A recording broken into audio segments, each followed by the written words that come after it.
मदालसा के द्वारा वर्णाश्रम धर्म एवं गृहस्थ के कर्तव्य का वर्णन।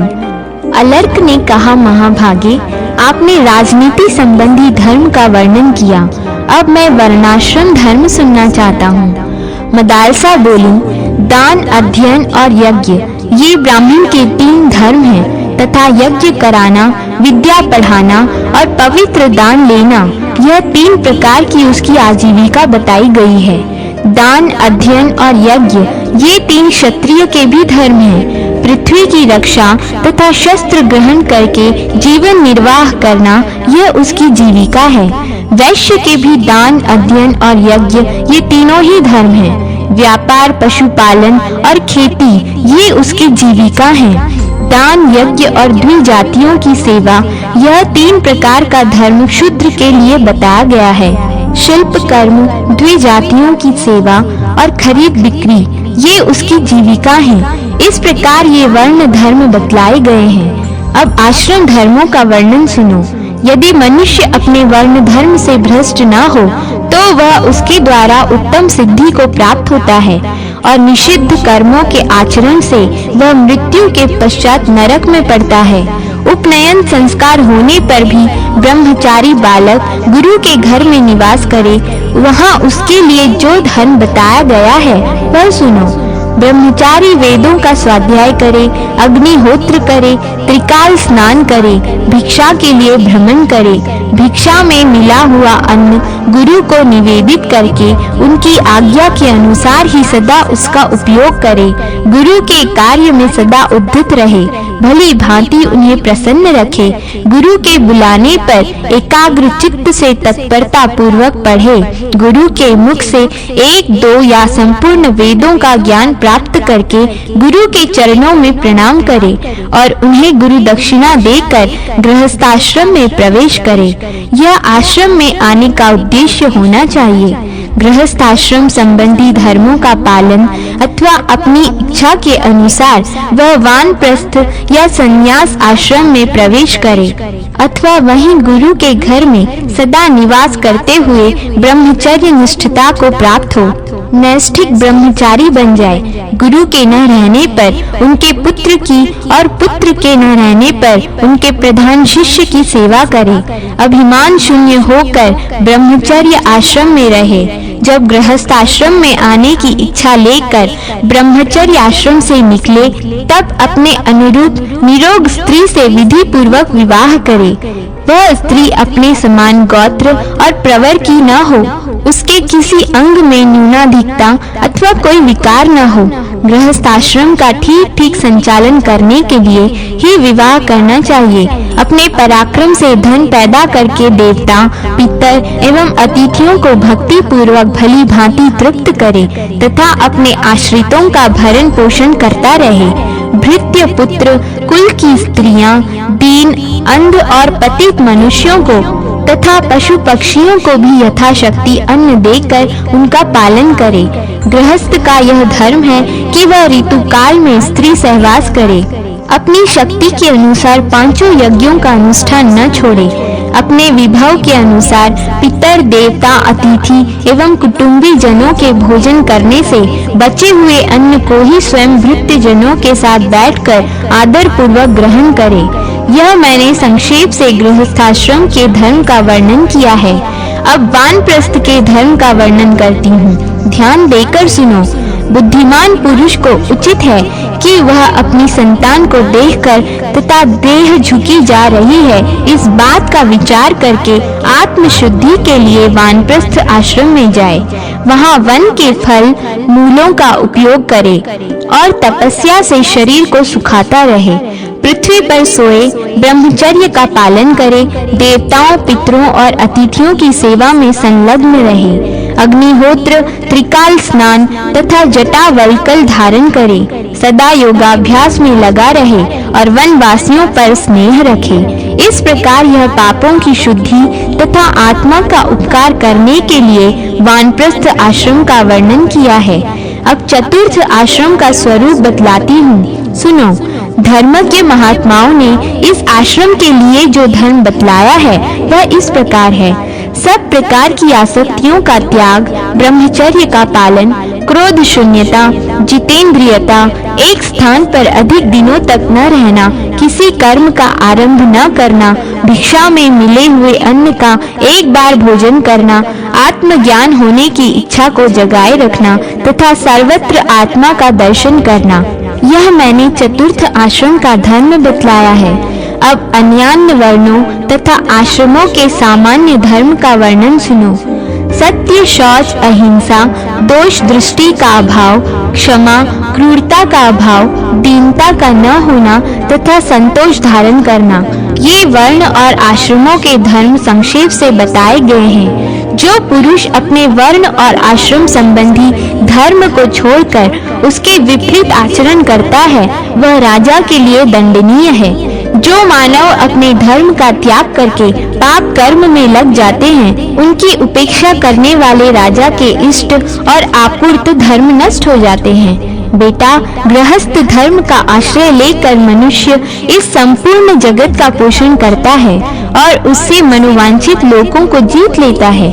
पितर, मुनि, देवता, भूत, मनुष्य, कृमि, कीट, पतंग, पशु, पक्षी तथा असुर ये सभी गृहस्थ से ही जीविका चलाते हैं। उसी के दिए हुए अन्न पान से तृप्ति लाभ करते हैं तथा क्या यह हमें भी कुछ देगा, इस आशा से सदा उसका मुंह ताकते रहते हैं। वत्स, वेद त्रयी रूप धेनु सबकी आधारभूता है। उसी में संपूर्ण विश्व प्रतिष्ठित है तथा वही विश्व की उत्पत्ति का कारण मानी गई है।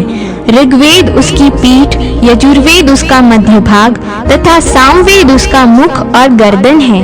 इष्ट और आपूर्त धर्म ही उसके दो सींग हैं। अच्छी अच्छी सुक्तियां ही उस धेनु के रोम हैं। शांति कर्म गोबर और पुष्टि कर्म उसका मूत्र है।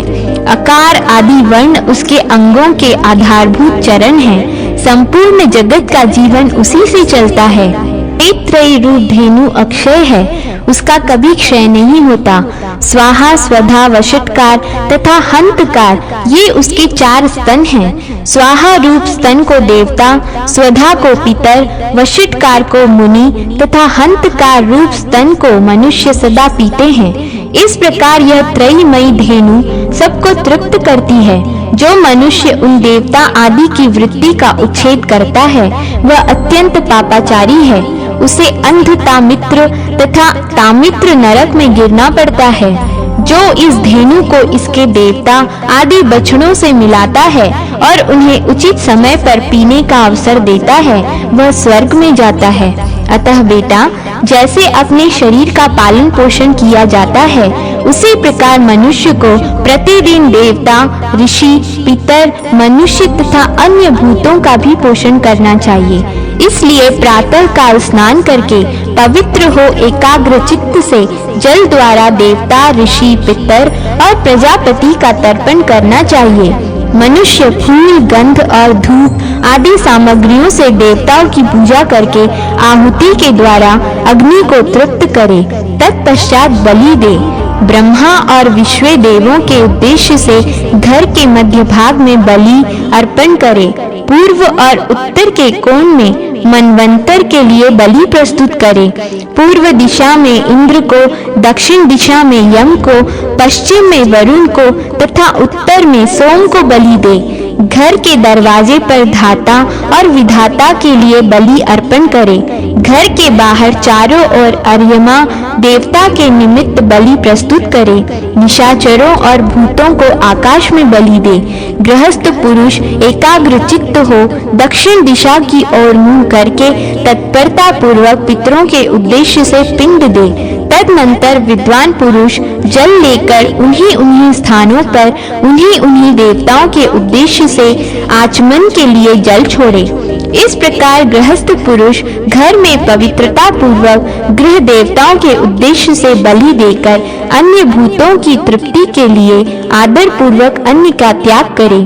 कुत्तों, चांडालों तथा पक्षियों के लिए पृथ्वी पर अन्न रख दे। यह वैश्वदेव नामक कर्म है। इसे प्रातः काल और सायंकाल आवश्यक बताया गया है। इसके बाद बुद्धिमान पुरुष आचमन करके कुछ काल तक अतिथि की प्रतीक्षा करते हुए घर के दरवाजे की ओर दृष्टि रखे। यदि कोई अतिथि वहां आ जाए तो यथाशक्ति अन्न, जल, गंध, पुष्प आदि के द्वारा उसका सत्कार करे। अपने ग्रामवासी पुरुष को या मित्र को अतिथि न बनाए जिसके कुल और नाम आदि का ज्ञान न हो, जो उसी समय वहां उपस्थित हुआ हो, भोजन की इच्छा रखता हो, थका मांदा आया हो, अन्न मांगता हो, ऐसे अकिंचन ब्राह्मण को अतिथि कहते हैं। विद्वान पुरुषों को उचित है कि वे अपनी शक्ति के अनुसार उस अतिथि का पूजन करें, उसका गोत्र और शाखा न पूछें, उसने कहाँ तक अध्ययन किया है इसकी जिज्ञासा भी न करें, उसकी आकृति सुंदर हो या असुंदर उसे साक्षात प्रजापति समझें। यह नित्य स्थित नहीं रहता, इसलिए उसे अतिथि कहते हैं। उसकी तृप्ति होने पर गृहस्थ पुरुष मनुष्य यज्ञ के ऋण से मुक्त हो जाता है। जो उस अतिथि को अन्न दिए बिना ही स्वयं भोजन करता है वह मनुष्य पाप भोजी है। वह केवल पाप भोजन करता है और दूसरे जन्म में उसे विष्ठा खानी पड़ती है। अतिथि जिसके घर से निराश होकर लौटता है उसको अपना पाप दे स्वयं उसका पुण्य लेकर चल देता है। अतः मनुष्य को उचित है कि वह जल और साग देकर अथवा स्वयं जो कुछ खाता है उसी से अपनी शक्ति के अनुसार आदर पूर्वक अतिथि का पूजन करे। गृहस्थ पुरुष प्रतिदिन पितरों के उद्देश्य से अन्न और जल के द्वारा श्राद्ध करे और अनेक या एक ब्राह्मण को भोजन कराए। अन्न में से अग्रासन निकाल कर ब्राह्मण को दे।